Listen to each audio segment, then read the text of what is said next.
I'm Dean Walker, and welcome to the Poetry of Predicament podcast, a podcast for people brave enough to face humanity's challenges and problems, and most importantly, our numerous predicaments. The Poetry of Predicament is a podcast meant to inspire us to bring forth grace, beauty, and connection with the web of life in the face of a predicament-laden world. This episode of the Poetry of Predicament podcast, this is episode 3 of our special focus on the good, the bad, and the ugly of science communicators in the year 2021. And this is one of my favorite science communicators on the whole planet.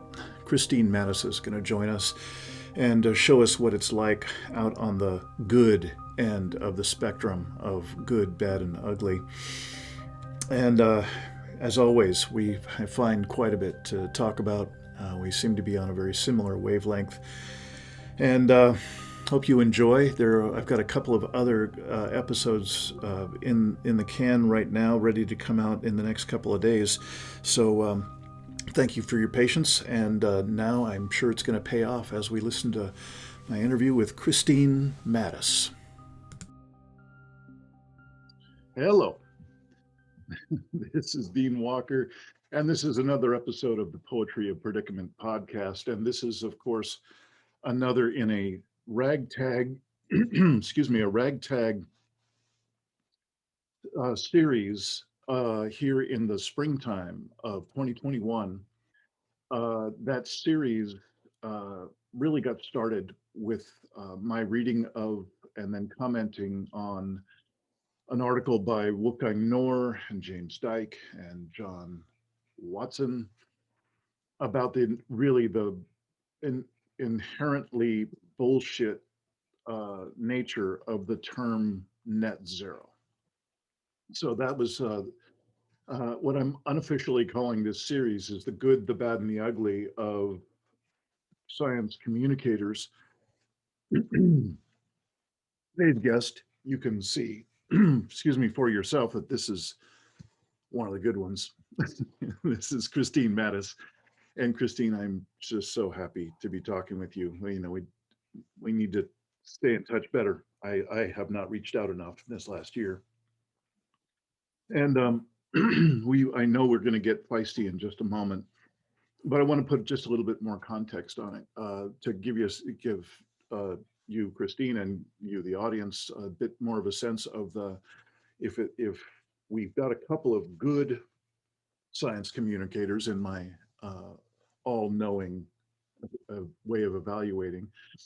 One of the bad ones that I'm actually a bit reserved in calling them bad, but you'll hear when you get to that. I'll be posting within the next 2 days. I'll be posting the piece on Michael Mann and his conversation, particularly with Bill Nye the Science Guy. And to know that these are two of the most prominent voices in the science communication field just makes my head explode. So we'll get there. That's in a couple of days. I'm now going to be doing this interview with Kristine. It's the 18th of May. So, by the end of May, y'all will have seen this, and you've seen probably the other at least 2 or 3, if not more, episodes of the good, bad, and the ugly of science communication. But Kristine, we've had a pretty good chain of interviews. I've been looking back on them recently, and I just always appreciate it. And I'm particularly interested in speaking with you because I saw a recent interview with you and Sandy Shellis and Jennifer Hines, and also catch your regular contributions on Twitter. And if I may say so, we really got just a remarkable shit show in terms of human-caused collapse, in terms of the jargon that I use in my coursework and so on. Human-caused collapse of Earth and human systems is the way I kind of nutshell it. And I wish I could say that, oh, everything is so much better with a new administration in the USA. And I think other than some window dressing, in terms of what I believe you and I are about to dive into, um, it's not making much of a difference that I can No. see. I'm very interested in what your perspective is on all that stuff. And so, you know that this is part of a themed series. I'm happy to spark us in some direction if you'd like, but I'm really curious. Have you got anything that's just particularly prominent, forward for you in terms of, what's stirring you up? I think to speak to what you said about the new administration, there's two things I think about with that. First of all, there's this new focus on follow the science. And there's this dichotomy that's emerged that there's a group of people, primarily Democrats, who are following the science. We believe in science. And then there's the Republicans who don't believe in science. And that is so entirely simplistic and ridiculous. Mhm. That is only something either people in science who have this blind faith of science, otherwise known as scientism, would say, or people outside of science who don't really comprehend how science works, how uncertain it is, how the research process works. Mhm. So to divide the world that way is just so wrongheaded, and it will not get us anywhere. It isn't getting us anywhere through this pandemic. It is not getting us anywhere in terms of the climate crisis, or our broader ecological collapse. So that's one thing that's really been bothering me lately, hearing that, and constantly, constantly, hearing people saying, well, just follow the science, just follow the science. And I'm thinking, I think I have my own background in science, and that doesn't mean I know everything about science. I have my own knowledge base, and a particular field, although mine is interdisciplinary, so mine is sort of more broad and less reductionist. But all these people just say it, and it's a belief system now, and it divides us into two. And the other thing is, with the Biden administration, and with every administration, and just with our society in general, I think the reason we don't see any change, and we will not see any change, has nothing to do with science. It has nothing to do with biology or ecology or anything like that. It has to do with our cultural focus on jobs.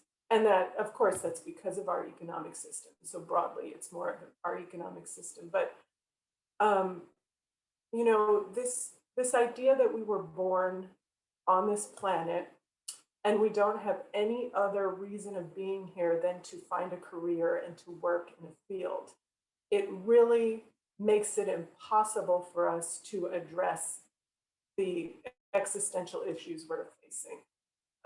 For one reason, because once you choose a career and once you're into that career, it's very hard to see the problems that that career causes. And truthfully, every single career we have on this planet is part of our industrial civilization and part of capitalism.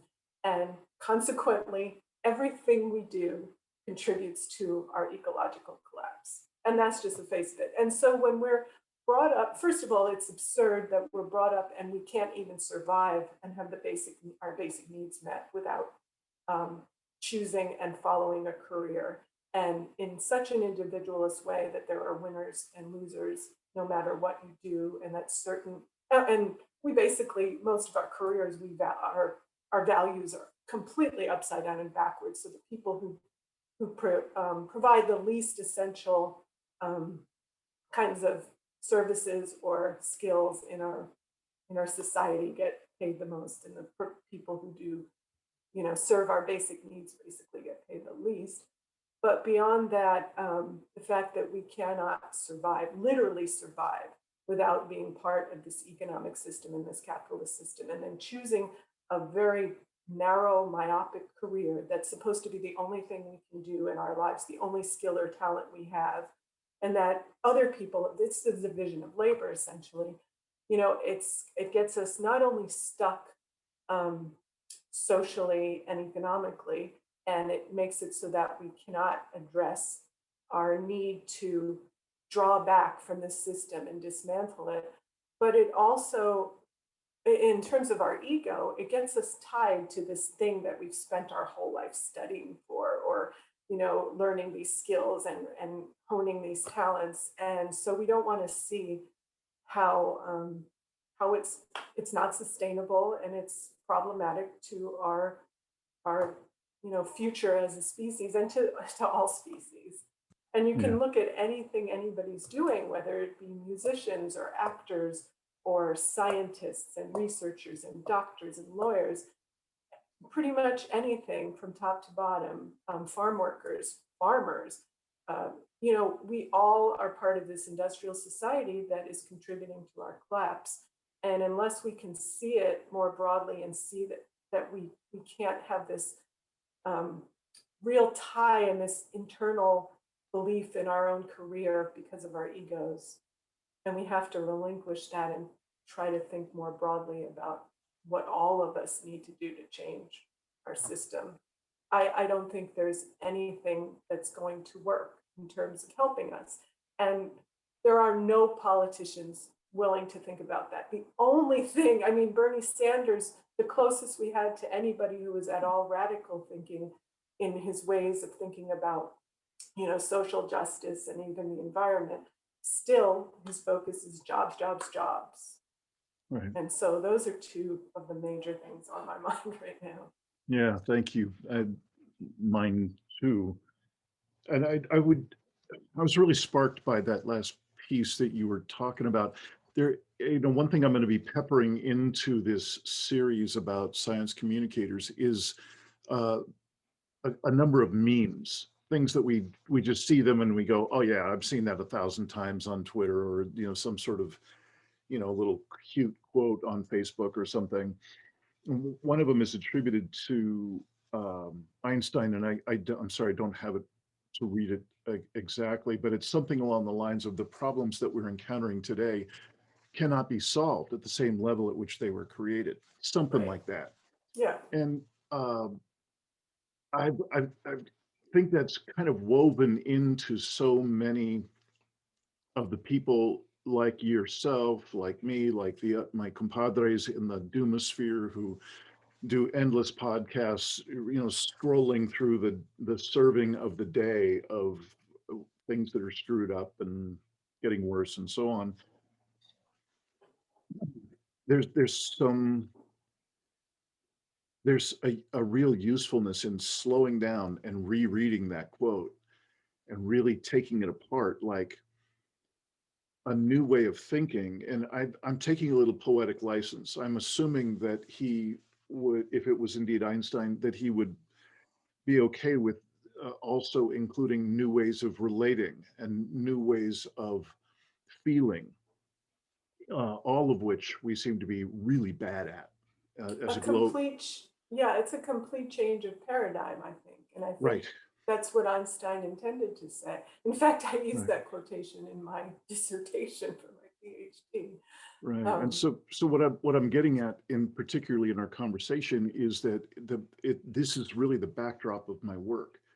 Mhm. That I can't keep up. I can't do it nearly as well to keep doom scrolling and offering the daily report of what's going wrong, because it's just endless and it's far beyond my scope. I can't hold it all. So really the nature of my work is, so what are the skills and capacities and practices that you and I could take on, even though we know we're looking at a predicament. We're looking at a global predicament that offers by definition no solutions. What could we do? What practices, what distinctions, what elements could we put in place in our lives to become more and more present in the face of larger and larger stressors in our lives, which is, I think, what you're pointing at when you're saying it's unlikely we're going to do anything because nobody is, and particularly the people in power are not. So how do we, at whatever level we are in life, none of us that I know is a politician or somebody in power.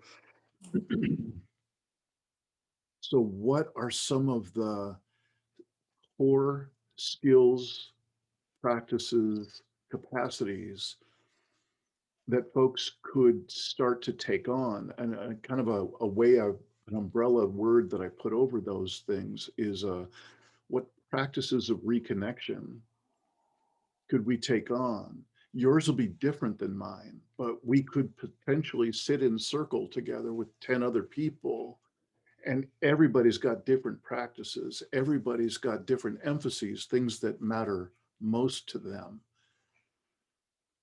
And so what are some of the ways that we could shift our way of being, no matter how impossible it all looks out there?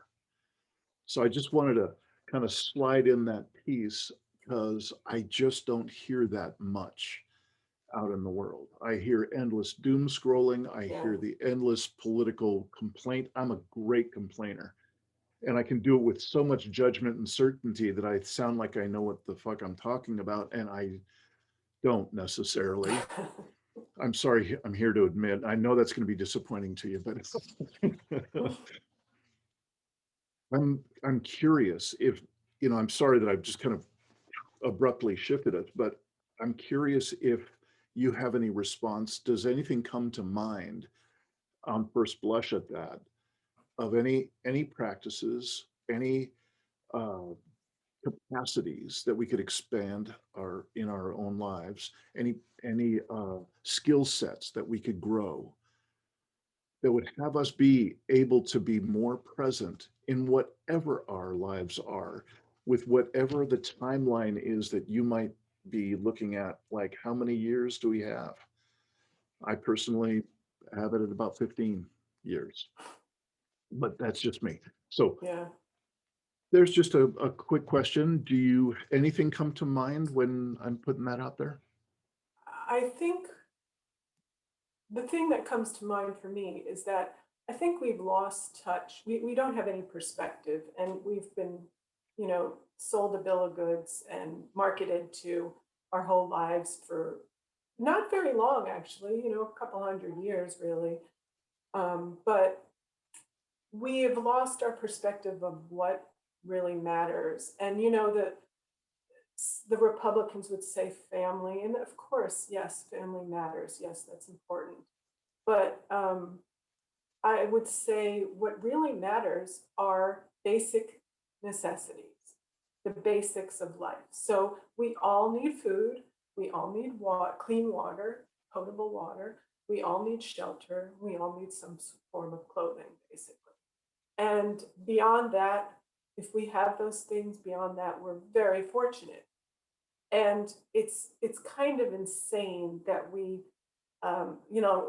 something that has bothered me so much is these SpaceX explorations and the rockets, and actually we are partially paying for Elon Musk's, fun in the sky right now in the middle of a pandemic, when we don't have people who have their basic needs. And in the history of this country, we've never had it. In the history of most civilization, we haven't had it, because we're exploiting others all the time, and we're exploiting every other organism on the planet.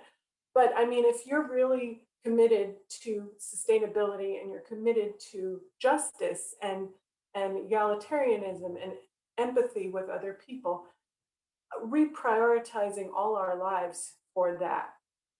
We all really need these basic things. And my feeling is we really shouldn't be um, doing much else until everybody has that. And to constantly be rationalizing all of our frivolous things, as I've said so many times, it's not as if I I appreciate music so much. And when I was in my 20s, I would say even my 30s, I went to so many concerts, and it was really something that kept me alive spiritually and emotionally. And so I think it's wonderful. But the truth is, the way like our music industry and the way music is in our society now, it's completely unsustainable. The way we've produced it, from records to tapes to CDs and even digitally now, and the way bands tour, whether it even be classical music or rock music or whatever, it's not ecologically sustainable, and we have to rethink that. And so I don't want to say that all this other stuff is totally frivolous. It's not. Spiritually and emotionally, it's not. We All these things are good, but we have to rethink the way they are, and we have to acknowledge that we shouldn't be doing all of these other things until we, you know, have not only the humans on the planet, um, their needs provided for, but we are sustaining our life support system, which means the entire biosphere and all of the other organisms on the planet, all the other species. So that's something and I guess that's just a mindset. And that means that people need to, I guess, I don't have, like you said, I don't have much of a voice. I don't have much influence. But the thing I try to do is to put these kinds of ideas out there, because what they are is really trying to subvert the dominant brainwashing and the dominant narrative that our lives are all about careers, and they're all about wealth and power, and they're all about success and status and material goods, so many material goods that we don't need and that are, wreaking havoc to our biosphere. So just getting that mindset of prioritizing what we really need. I mean, I think if we all had our priorities in check, it would make for a totally different planet. But beyond that, I was thinking about, one thing I was thinking is, if everyone, and this has to do with the division of labor and allowing certain people to do the essential work, the work of providing our food, the work of, providing like childcare, the work of making our clothes, all of these people who provide this essential work have been exploited for time immemorial.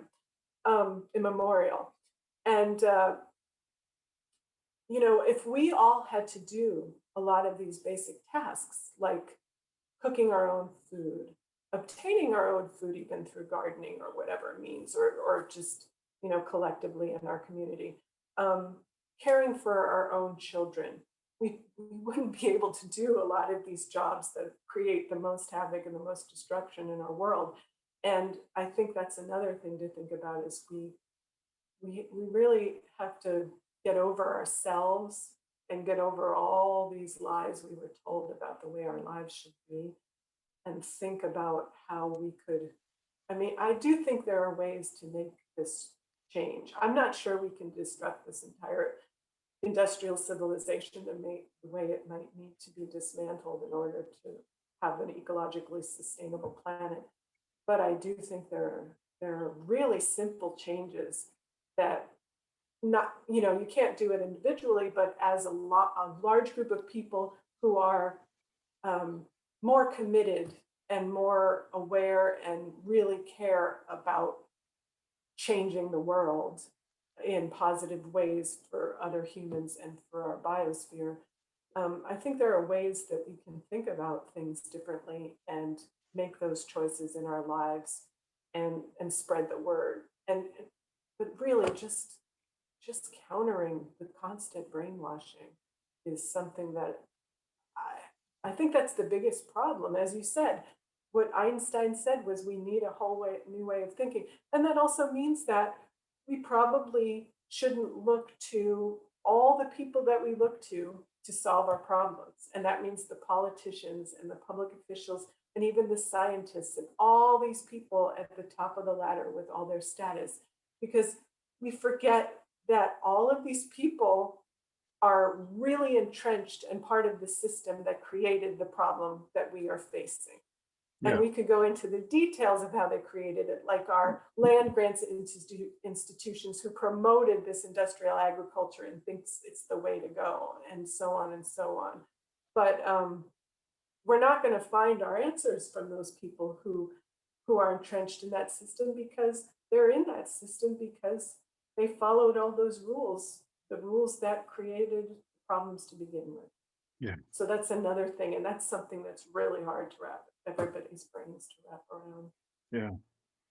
It's a little scary how much overlap there is consistently when you and I have these conversations. It's I've given up a long time ago on any definition or notion of hope, that consistently what the average person means when they say the word hope is, gee, I hope the experts come up with answers to all these pesky problems so we can get back to life as normal, and business as usual, which we've seen now in stark relief, in the year of COVID.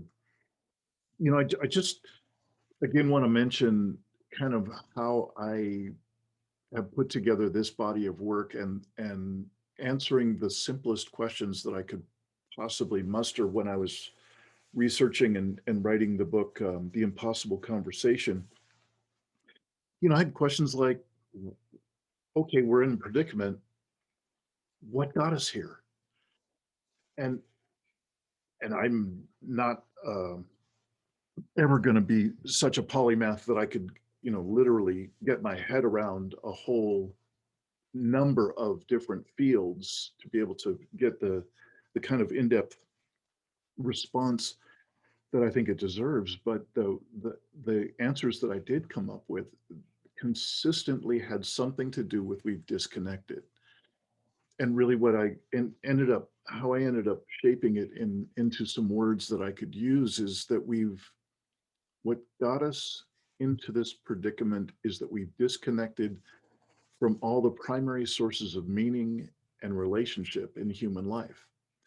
That's, for ease of conversation, that's deeper self, disconnected from other people, Mhm. disconnected from earth, and disconnected from soul. And so far that's a pretty workable model.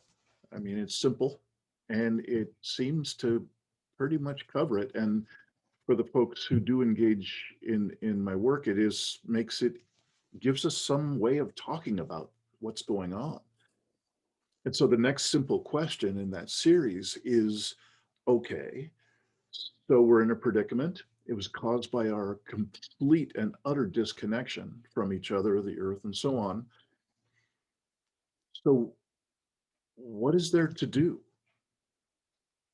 And as much as Michael Mann, I'm giving you a preview of my Michael Mann rant, much as I considered Michael Mann to be delusional, Mhm. I respect him highly because, man, he has taken more flack than I think just about any other science communicator, including many, many, many death threats. And I Mhm. honor his endurance of that. But so clearly, Michael Mann is not in the camp of that we're in a predicament. That is the thing that has his head explode. That's the thing that he has used to connect deniers, climate deniers, with the folks who he calls doomers, people who do see that we're in collapse now, and we're imminently going to be running face first into more of collapse. The thing for those of us who are collapse aware to choose to do, I don't know how else to say it, but we get to reconnect between now and whenever it is that I die here. The thing I would like to do most of is reconnect with the web of life, that Mhm. which we are all so desperately disconnected from and is causing everything we're talking about.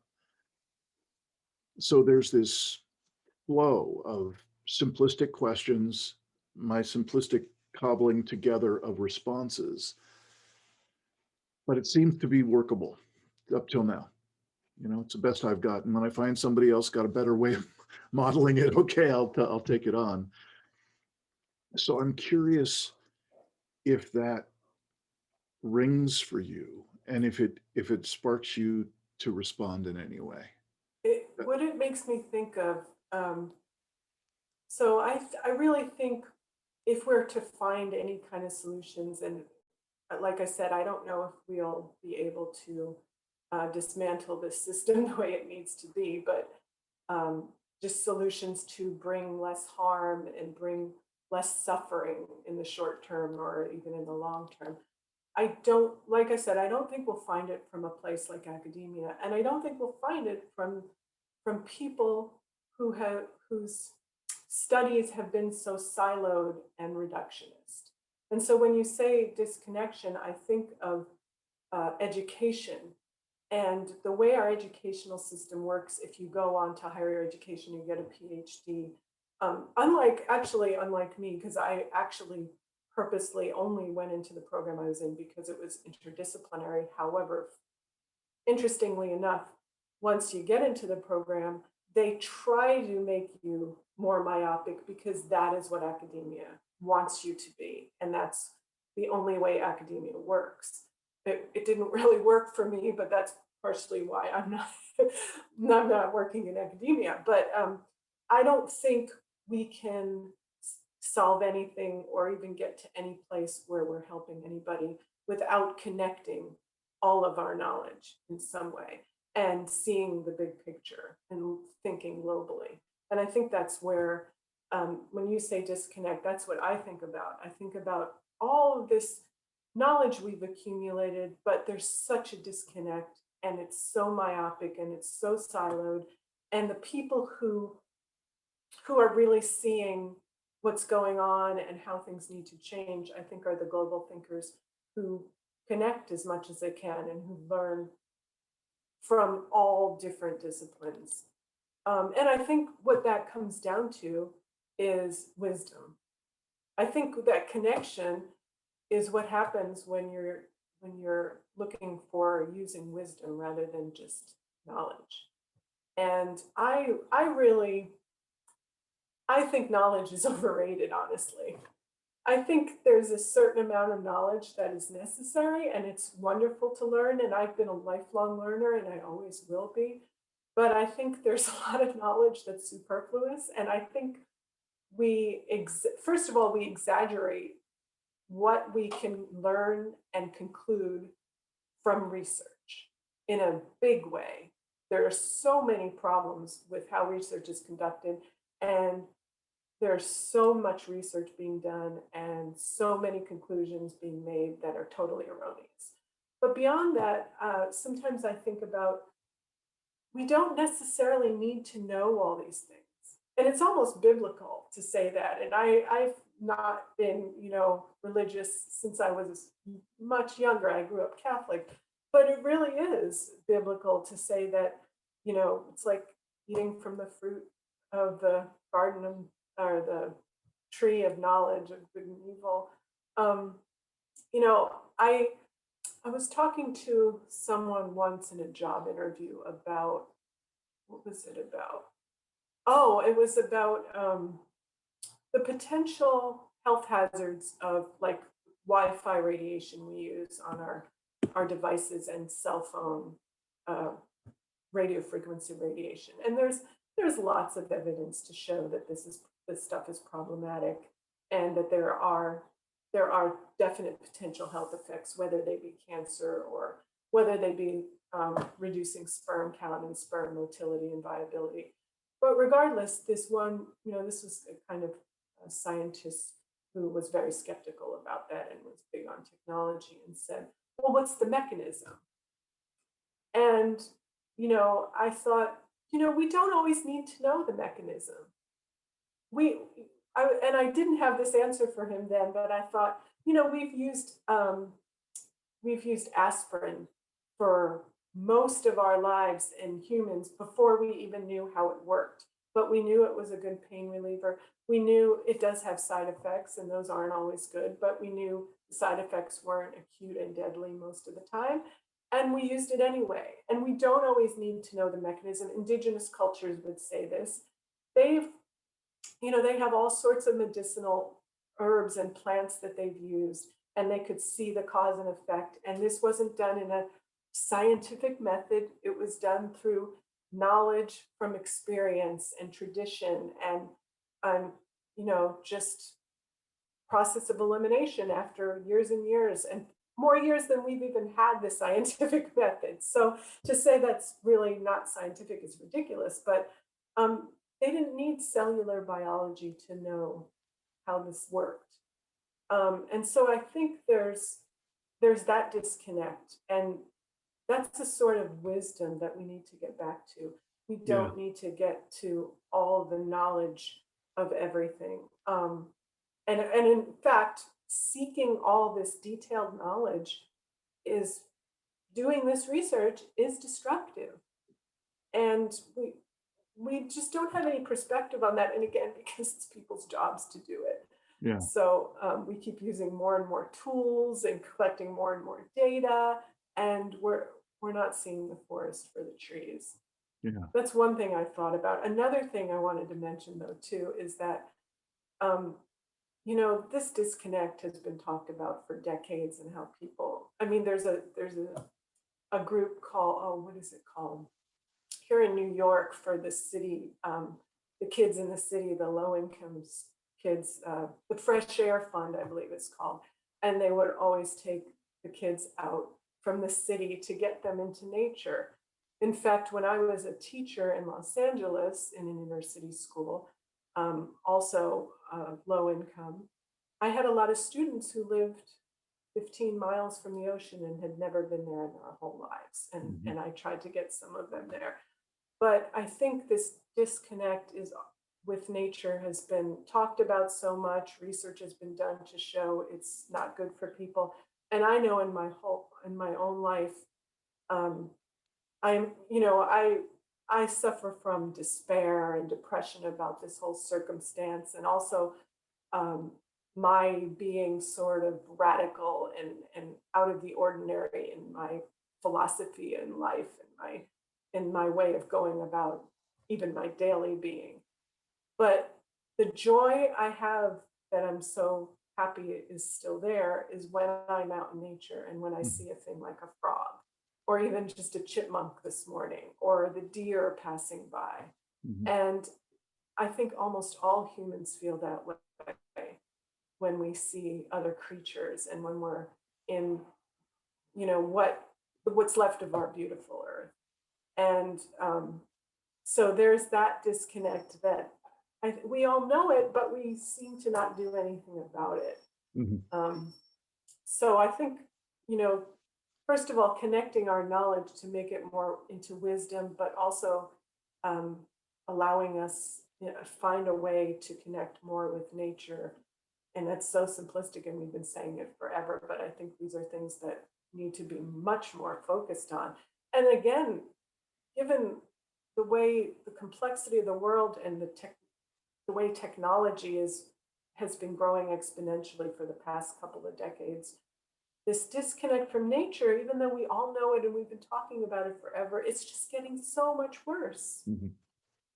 It's unbelievable that we have this knowledge. We know what good it is for humans. We know what good it is for all of us, and yet we're going in the complete opposite direction.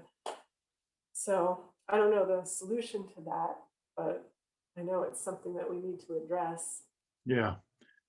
I actually have something I'd like to loop back and offer, if we could return to this. But I before I lose it, you started this last round with talking an awful lot about how ill-suited the way academia is set up for life on this planet, for anything other than the business as usual paradigm being continued forward in the ultimate in gaslighting, the infinite growth on a finite planet. That's what academia is set up to realize. I'd like to just mention that I'm going to be putting together what may end up being a full-blown panel and webinar. I don't know. I'd be open to your suggestions, because you're the first of this list that I'm speaking with you about. It's a number of folks who are one way or another science communicators or cultural, our cultural environment uh, communicators. And so the people so far is XR's co-founder Roger Hallam and Paul Beckwith, and a woman named Farhana Sultana, who's a professor. I'm sorry, I've forgotten which university here in the States. And then yourself. That's the list so far. And every one of you has made the point that these structures, particularly academia, is so easy to point at, but another one is finance, for instance. These are so mammoth and so entrenched, encased. Um, so I think there's a possibility of putting together this panel and to really start to not only explore the articulation of how entrenched it is and what the costs of that is and so on, but just about every one of you has enough wiggle room that you've massaged into the conversation, into the articulation of how encased education is, that you also have some notions of how we could start to make inroads towards a, I don't know if disassembling it is possible, but particularly when I think of the ideas that I've heard from Farhana and then also from Roger Hallam, you know, there's no other activist on the planet that I'm aware of, and that I'm not aware of all of them, but there's nobody I've seen who is as bold and clear as Roger is that this is the time to stop messing around. Mm-hmm. This is time to get out there with nonviolent civil disobedience and get yourself arrested if that's your track. And if you're not on that track, then you support the people who are. You get what I'm saying? Mm-hmm. Mm-hmm. And so it's a time to rattle the cage. Yeah. And how that particularly excites me is I've been noticing, I've been kind of a 1 degree removed from watching Roger and a number of other people trying to kind of reform and re-energize XR USA. And and the way it looks to me is they're having a very hard time of it. You know, they don't have the same audience they have in the UK. In the UK, they just hit a sweet spot, and in 2 years' time, they just grew this extraordinary expression. So probably should stop it there. I mean, if you have any brief response, I'd love to hear what you got. But that's formulating because you're not alone in what you were just saying and the concern of one of the most primary institutions of how we're raising our children and into what we were talking about a few minutes ago about Einstein's quote, we got to have a new way of thinking, a new way of relating, a new way of being. And it sure ain't going to happen if we don't shift education. It just isn't. So do you have anything brief or do you want me to shoot ahead? Well, on the one hand, I was thinking, first of all, when you say about educating our children, when this pandemic started and everybody was worried about the children and their education, and it's true, there's been devastating disparity between those who could, stay on Zoom and have their parents help them and et cetera, and those who didn't have access to a computer. In New York City, so many, I think it's like 20 to 25% of the children are homeless, something just Mm. extraordinarily horrific. And so they were working to get these students computers. And it's just funny because they don't even think that they should be housed first. But my first thought was like, we could take a break on education.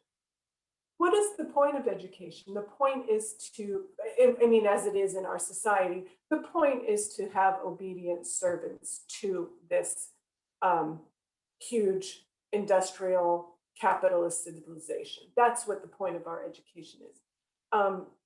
Students can learn the things they need to learn outside of school. And we could have put a pause on all of this, but everything that has happened throughout this pandemic has been done in the name of politics and economics and not in the name of anything else. Yeah. So, you know, personally, I think in many ways, education is complicit in all of our problems and it needs to Yeah. be dismantled just like everything else. But the Yeah. other thing I was thinking about in terms of what's going on in academia, you know, not only is there this crisis in replication, so a lot of disciplines are having trouble replicating their studies, and there's this whole group. I guess it's a nonprofit organization called Retraction Watch, which follows a lot of the problems, whether it be corruption in research, but also just research that's been retracted because it hasn't stood up to scrutiny. The truth is, some people say that like 99% of research doesn't stand up to scrutiny. And so very little of what's coming out of academia is really worthwhile to our lives. Um, and, you know, there's a lot of people within the academy who agree with this. And there's a lot of people who have trouble with this publish or perish model where they just have to keep publishing. It doesn't matter if it's important, doesn't matter if it's useful, doesn't matter if it's even true, that just has to keep happening. However, again, it comes back to careers and work and the need to work to make a living. Nothing is being done. So many people agree. In fact, there was some meme on Twitter that apparently went viral recently of someone who does this academic comic strip, and it was all about like all the types of bullshit papers that every discipline has to write in order to, you know, become a professor and have tenure and all this stuff in academia. And so, you know, I think a lot of the people within the system can acknowledge it. Maybe not a lot, maybe a good number. But, you know, it's what they've devoted their lives to. So it's very hard to jump out unless we, I guess, unless we all show that we all agree that it's bullshit and we all need to, you know, are willing to and want to change the system. And it's very hard because so many, again, are entrenched and their whole ego depends on the system. Yeah. And No that's kidding. very hard to get over. Yeah. If something tells me, I'll keep you posted on this project. There's one other name I meant to mention, having done an interview with him recently, and I just think he's a perfect candidate for this conversation, is a guy named Rupert Reed. Do you know Rupert? Yeah. Yeah, he's quite something. It's really worth checking out. I'll put a couple of links to his most recent talks. He's got a really great new program going on, coming off of a book that he's just written about parents for future. And you can imagine what the focus of that is. And basically, it's just how to harness that built-in drive that parents have, that grandparents have, to care for their children. I mean, it just doesn't get much more central than that. And so he's looking to tap in a conscious and good way to be able to hopefully rally a critical mass of parents and grandparents. But in any case, with your permission, I'd like to now jump back to the ending place that you took us to before, and it was really, you were starting to articulate the some of the inner constructs, both individually and collectively, that make up this disconnection. Yeah, that's the way I would summarize where you took us of just a few minutes ago. And I wanted to go back there because I've got this, mostly it's an imaginary scenario, but I actually am an uncle to quite a few young people, from very, very young to, you know, teenagers and young 20s and so on. And it's actually, now that I'm thinking about it, it's actually quite real for me. I'm not a parent, but I do take it very seriously when a young person trusts me enough to ask about stuff that really matters, on my scale anyway. but I do take it to this imaginary place. One of those simple questions that I was mentioning to you that I was using to write my book. I also imagine this situation where one of these young people that I care very much about comes to me with a question that is just plaguing them, along the lines of a Greta Thunberg question. Like, you've known for 40 years, you adults have known for more than 40 years. And the only thing that's happened since that knowing began is the greatest acceleration and the greatest contribution of toxic substances into our atmosphere, and further decimation of any number of other metrics of human impact. What happened? What's going on? And the average person, you've mentioned a few times that we don't have a point of reference. We just don't have a frame of reference for life anymore. And my particular jargon for that is we've lost our baseline. Derek Jensen is a guy that I read a tremendous amount of, and he's the king of providing us a sense of baseline, particularly with regard to our relationship with the living world, the beyond human population and Earth itself. So he'll remind endlessly about what used to be just a storm of salmon in a river. Every year would just be filled. The noise would keep you up at night for the splashing and so on. And the clouds of birds migrating. Carrier pigeons, right? Yeah, that would take days to go over. Right. Yeah, and we've of course slaughtered them. So when I ask myself that simple question, and this is one of the rhetorical questions that I offer to the folks that do my program work, is how will you respond to that young person? And will you respond in a way that is something other than how you might respond in a knee-jerk reaction to a Facebook post that makes you want to just slam your face into the wall? Let me just, I know that just to tell one on myself, if I'm in bad shape, if I'm not spacious, if I'm not self-aware, if I'm in a triggered state, which happens from time to time, I'm pretty good at self-regulation. That's part of what my work is. But man, do I have my moments when I don't have self-regulation going on. I'm doing the best I can, and it's not very good at that moment. And so if that young person comes to me at that time, I'm not going to have anything particularly healthy to say to them, because I'm going to go right to the blaming and the shaming and the rage that I have, this far from the surface much of the time. Again, I'm working it. I'm pretty self-aware. I've got it self-regulated. And there are times when I don't have that control going on. And the response that I'm going to give that young person is going to look an awful lot like the bullshit that's going on around the world, and particularly in this last year where it was just at such a high volume. If I could, I'd just like to say, if not that, then what? Is my simple question that I have in this imaginary situation.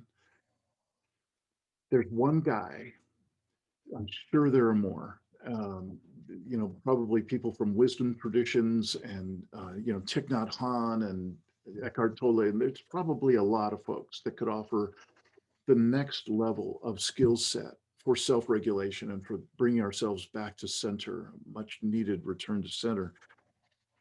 But there's one guy who has this way of framing what happens to us individually and also happens to us collectively that could end up with us being the rather savage, ecocidal beasts that we're turning out to be. I don't know if you've heard of a guy named Iain McGilchrist. No. Yeah, I'll spend. I know you were just about to say something a few minutes ago, and I want to return to that. So I'm just going to put a post-it note if we have more time toward the end of this thing, I'd love to just give you the framework of it, because I have found it to be such an extraordinary resource where I can touch into his framing of what's going on, which, by the way, my framing in that triggered state was basically people are evil. Hey, Mhm. hey, little guy that just asked me that, people are evil. So watch your ass. You know what I'm saying? It, that's not very helpful. Yeah. I get over into Iain McGilchrist's framing, and I've got some room. I've got some room, even if I'm in a triggered state, to be able to see humanity, both individual and collective, in a bit more humane light. So that's previews of coming attractions. I interrupted you. Do you still have that thread? Oh, yeah. And I'll add to what you just said about people Okay, are great, evil, because great. I feel that way a lot too, and it's just completely misanthropic.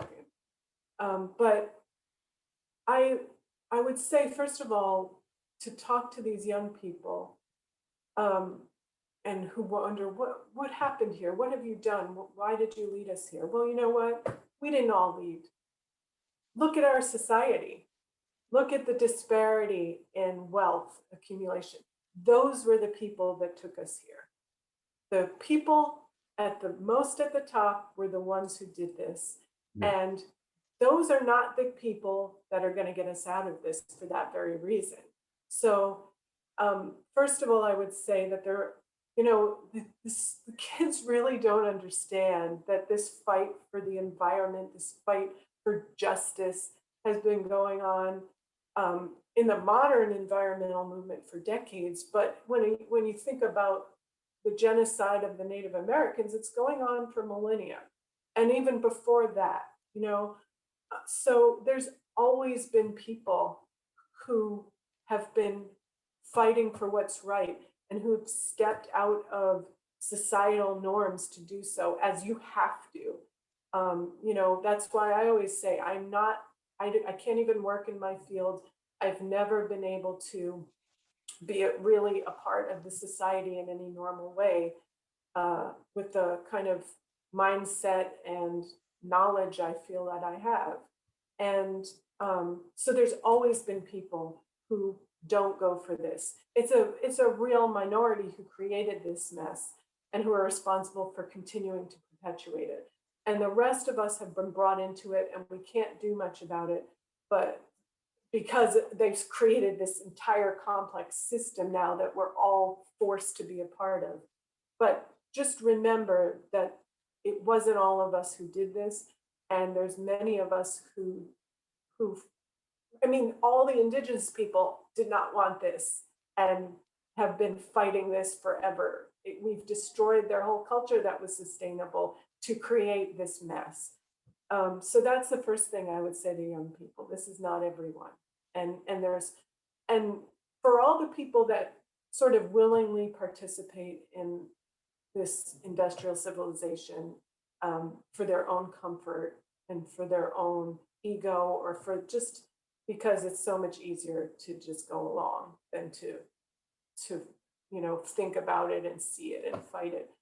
I think a lot of them are willing to change if they had a way to change, and if they knew they were part of a broader movement. Because I really think a lot of it is people just want to belong. I've never kind of had that sense of wanting to be in the part of the group. I've actually always been kind of a lone wolf and not had that. But I think most people do want to be a part of a group. And I think if they knew that the group who doesn't want to live like this and who knows that this is wrong and this is not sustainable and who is looking for an alternative, that they knew um, that we were more than who created this mess, then more people would, sort of join in. And I think that's where we're seeing all this like inchoate rage, the people who stormed the Capitol on January 6th. I mean, I keep looking to that and thinking, I understand their rage. My belief system, everything about me is so much different than probably all those people. But there is something in them that they are right about. And they are right that the government has screwed them. they're not wrong about that. You know, they may have turned into white supremacists because of this brainwashing and because they don't know what to do with their anger. But their anger is correct for many reasons.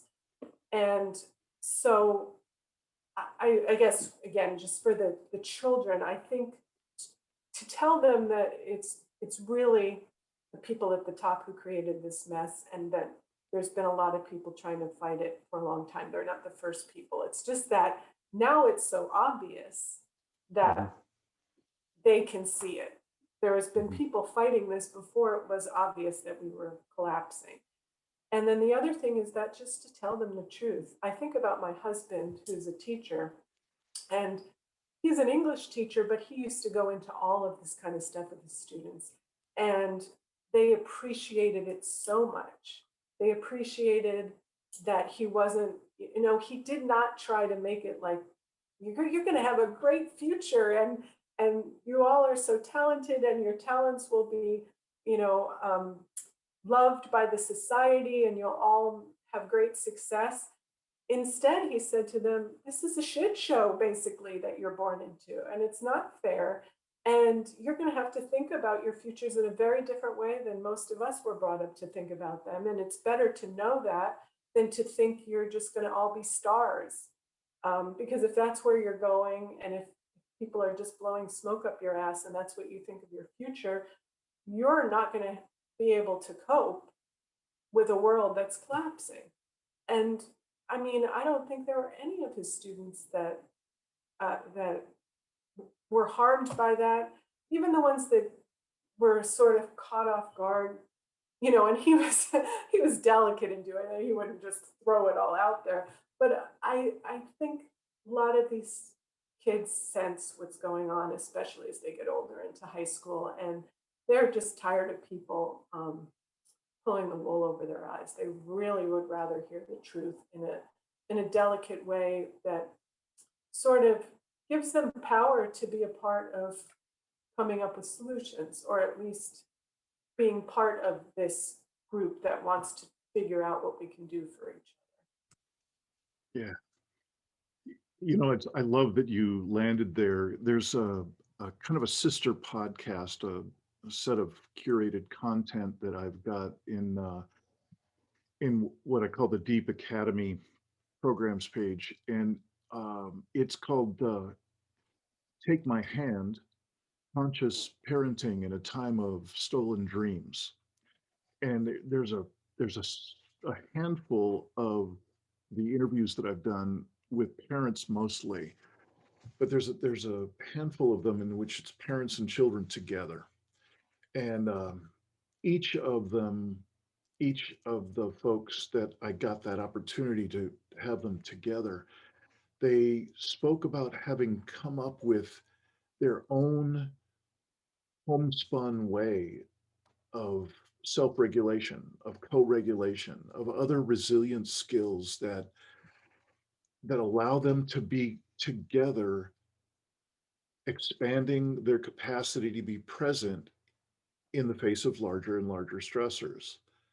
What I've noticed in those conversations is how literally every one of them, now it's a small sample, this is not representative of the planet, but every one of these families, the children actually were quite young when they started to be told the truth, like you're describing.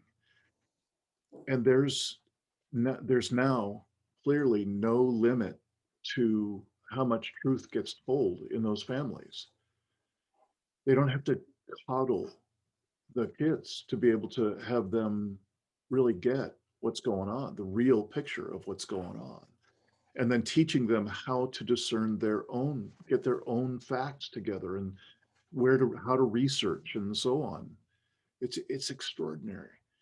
I was just thinking, I think one of the ways that makes it easier, and I think we all constantly have to redo this, is to just realize that this creation that we live in, this industrial capitalist civilization, it is not real.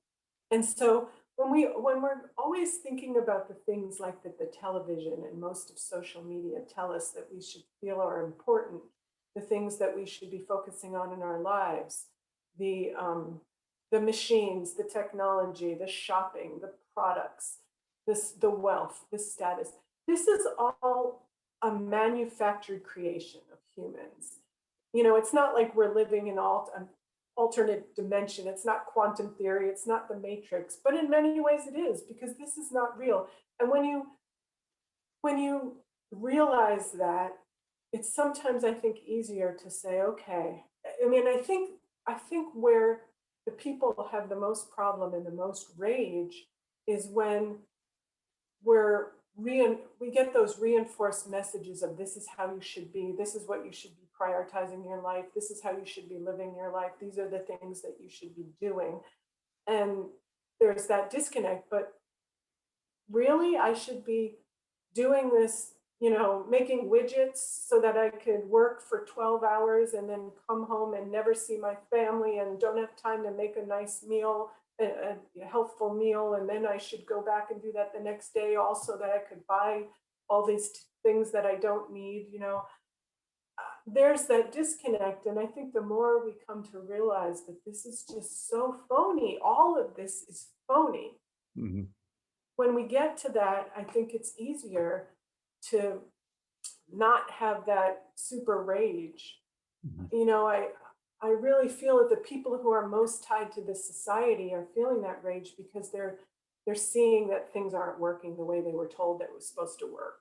You know, Throughout this pandemic, you have these people who are saying, I did all the right things. I had this business, I had a home, I had all this, and now I have nothing because we went through this pandemic and the government didn't support us the way they should have.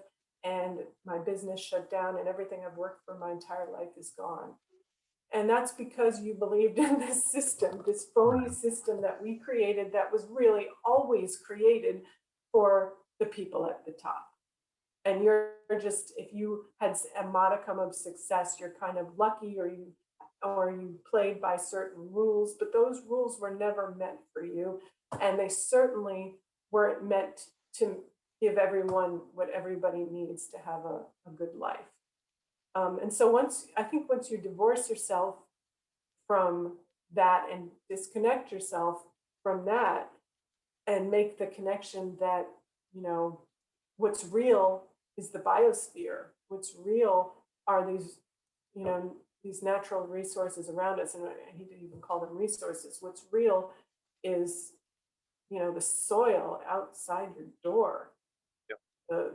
the plants that you don't know anything about, the trees you don't know anything about. I mean, I have a degree in biology, and I've been studying the environment and health and biology and all sorts of aspects for years and years, and I don't even know all the fauna around me because that's not a priority in our culture, and that's not a priority. In fact, when I was an undergraduate and wanted to take botany because I was really interested in it as a major of biology, I was pushed out of botany so that the people who weren't bio majors could take it because it wasn't something that was all that necessary. So these are the kind of connections, disconnecting from the Uh, modern industrial society and connecting back to the things. And that's what Derek Jensen always talks about. And for me, it's like reprioritizing our lives and realizing what's real and what's true and what isn't. yeah. So I can feel the envelope of our conversation closing, and I'm crystal clear we need to book another session pretty soon. And I just find myself being apologetic to the viewers here because I started out that thread on Iain McGilchrist, and I'm not going to put anything in about it this time. So I'll put it at the top of the list for next time, and I'll also include some links for people to follow to be able to get a sense of Iain McGilchrist's work. There are a couple of relatively shorter interviews that are really representative and very, very watchable. He's a teddy bear of a guy who's just done a tremendous amount of research. And so that's just my brief aside to the audience with my apologies for having started that thread and not completed it. So we've disconnected. Most people don't know that they don't know that they've disconnected. We think this is normal. This is what life's always been like. Yeah. We couldn't be more delusional if we tried. We are so delusional that we're literally killing ourselves. Yeah. And that's normal. Yes. Yeah. That's what you and I are talking about as normal out in this public discourse. It's no wonder to me. It's actually makes me wonder why things like January 6th and so many of the other uh, predicament level circumstances that we have going on, it surprises me that we don't have more. And that Yeah.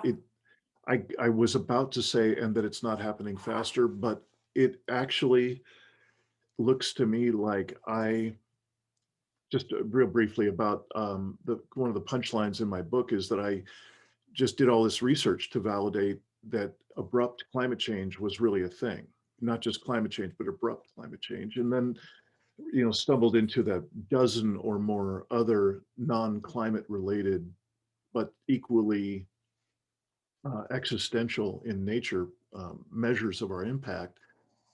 I just had to come up with some sort of projection out of the various experts that I'd talked to and people's, reports that I've read and so on. And I came up with about 15 years out, and it looked to me like it was going to be between 3C and 5C of temperature rise globally. And there were a number of other measures, but let's just stay with that one for a moment. For a while there, I was almost sucked into the rigorous. This is on the bad end of the science communicator list. Is the adamant, the sternness that I was addressed with when I spoke with various climate scientists, and I would say, what about methane in the Arctic? And, that kind of question of just a novice trying to make sense of things. Mm-hmm. And they just about had me to no longer ask those questions. And it's at least 2100, if not hundreds of years out, and so on. That kind of, well, anybody knows this, and now just 2-3 years later, it's quite obvious that their sternness was really, really off base. Yeah. And so it's coming fast.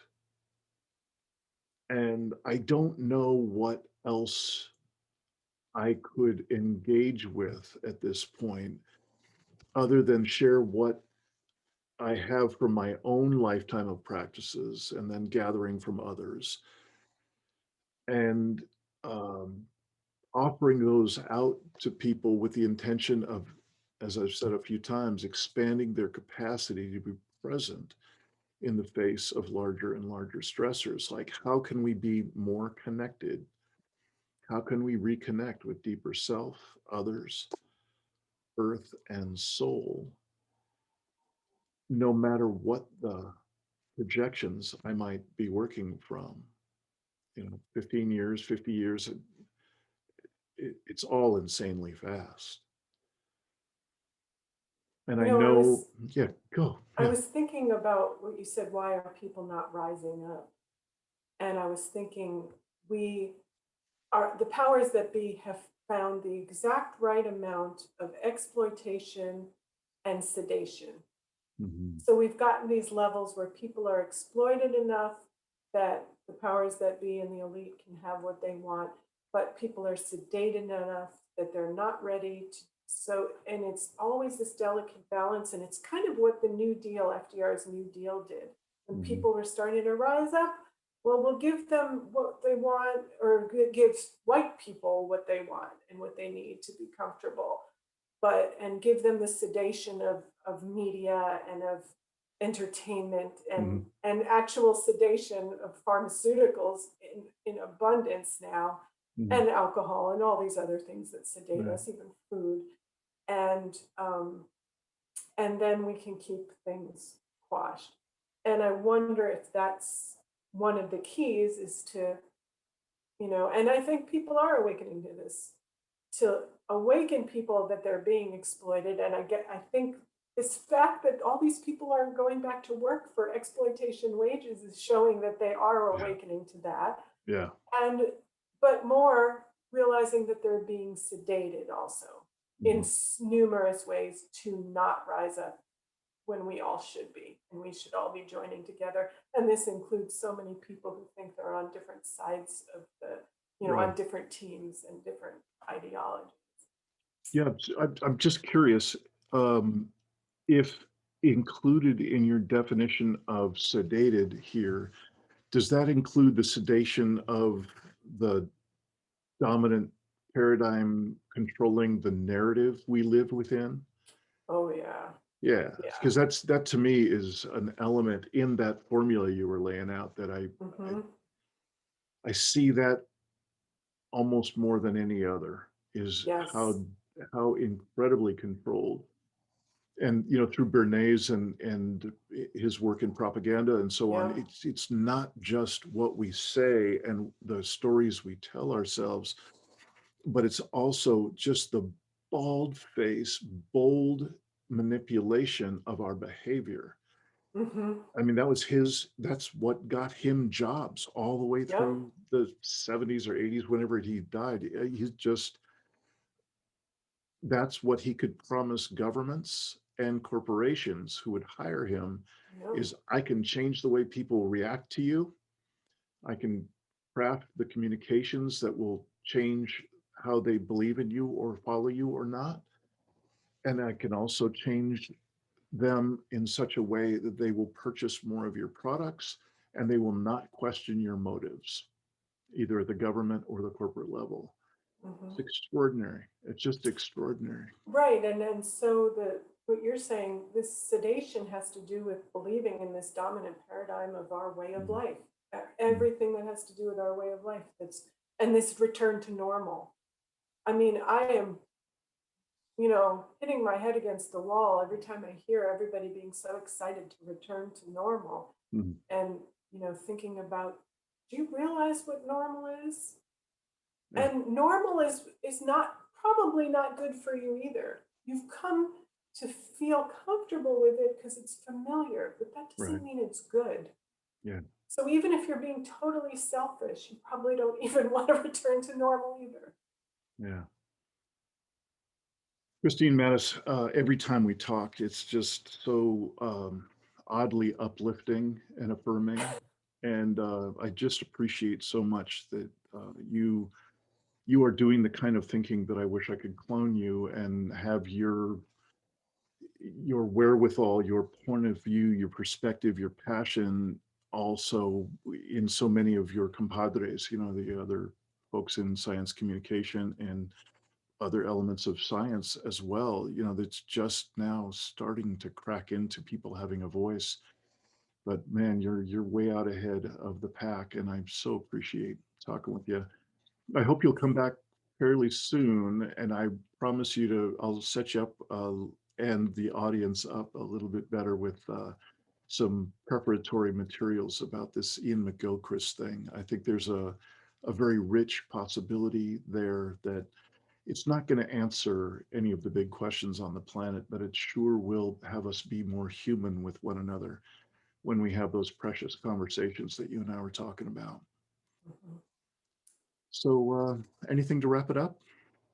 No, just thank you for your generosity. It's always a pleasure. And I really appreciate being able to have this voice. And just, I hope that I'm able to get sort of a different mindset out there. I guess it's my big goal in any of these conversations I have and these interviews I do, is because I do think we're just looking at the whole world in a wrong way. And I hope we can open up people's minds to look at things and see things differently. Yeah, Um, and I don't think we can make any changes until we do that. So, yeah. Well, bless your heart. Just wish you well, and look for an email very soon to schedule the next round. Thanks, I'd love it. Thanks so much for having me. It's always so great. Thanks for watching another episode of the Poetry of Predicament podcast, produced by Dean Walker and the Living Resilience Alliance, www.livingresilience.net. Music today from Michael Hedges, as always, and also Port Blue Into the Sea. Also available on our website, www.livingresilience.net, is a wide array of articles, online learning series, arranging group and individual resilience coaching, and sign up for our every other Tuesday free support group that we call Safe Circle Calls.